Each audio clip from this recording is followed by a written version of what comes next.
Hello friends, मेरा नाम राहुल है। दोस्तों, आज हम बात कर रहे हैं ट्रांस फैट के बारे में और ट्रांस फैट हमारे स्वास्थ्य के लिए हानिकारक क्यों है, इस पर हम आज डिस्कस करेंगे।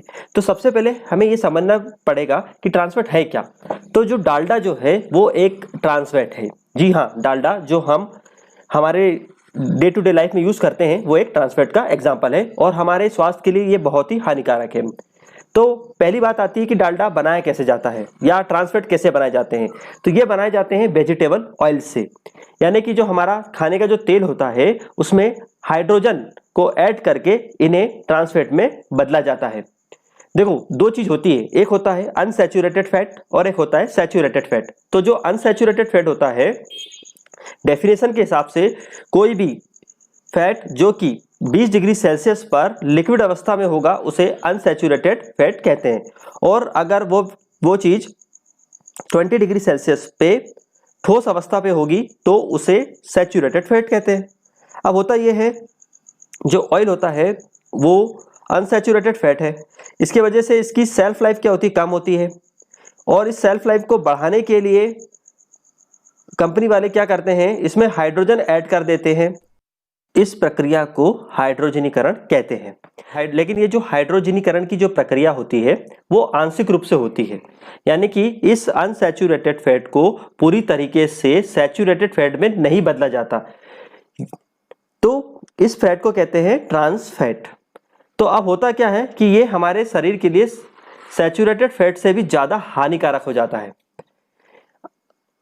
तो ये करता क्या है, तो ये करता है हमारे शरीर में जो कोलेस्ट्रॉल होता है, जिसको हम बोलते हैं लो डेंसिटी लिपिड्स, उसको ये बढ़ा देता है और जो कि बैड कोलेस्ट्रॉल कहलाता है। और आप जानते हैं कि ये बैड कोलेस्ट्रॉल जो है हमारे शरीर के हृदय की जो नसें होती हैं उसको चोक कर देता है और भविष्य में हमको फिर हार्ट अटैक की समस्या होती है। और साथ ही साथ ये गुड कोलेस्ट्रॉल जो है उसको कम कर देता है। और इसका उपयोग ये होता है कि जितने भी जो पैकेट वाले फूड होते हैं उनको कंजर्व करने के लिए इस ट्रांस फैट का उपयोग किया जाता है। और आपको एक चीज़ ध्यान रखना है, जो भी आप पैक्ड फूड खा रहे हैं, आजकल ये मुहिम चल गई है कि उसमें जीरो ट्रांस फैट होना चाहिए। तो जो भी पैक्ड फूड आप खा रहे हैं उसमें पीछे आप पढ़िए कि इसमें ट्रांस फैट जीरो है या नहीं है। अगर जीरो नहीं है तो उसको प्लीज़ लेना क्या करिए, आप अवॉइड कर दीजिए, नहीं तो हम हमारे स्वास्थ्य को जो है बहुत अधिक हानि पहुँचाएंगे। और हमें एक आदत जो है हमेशा डाल लेनी चाहिए कि जब भी हम जो पैक्ड फूड खाते हैं उसके पीछे हमें कैलोरी कितनी है, उसमें क्या न्यूट्रिशन वैल्यूज़ है, उसको हमें चेक करने की ज़रूरत है। बिना ये सब चेक किए हमें डायरेक्टली वो फूड नहीं खाना है। और आजकल तो हम देखते हैं कि जो बच्चे होते हैं वो पैक्ड फूड जो है बहुत ज़्यादा खाते हैं। छोटे छोटे बच्चे, माँ बाप उनको अलाउ कर देते हैं, लेकिन ये बच्चों के लिए भी बहुत ज़्यादा हानिकारक है। तो थोड़ा सा आप सावधानी रखिए। यदि हम अपने स्वास्थ्य को, अपने शरीर को और अपने हृदय को स्वस्थ रखना चाहते हैं तो थोड़ी सी हमको सावधानी रखने की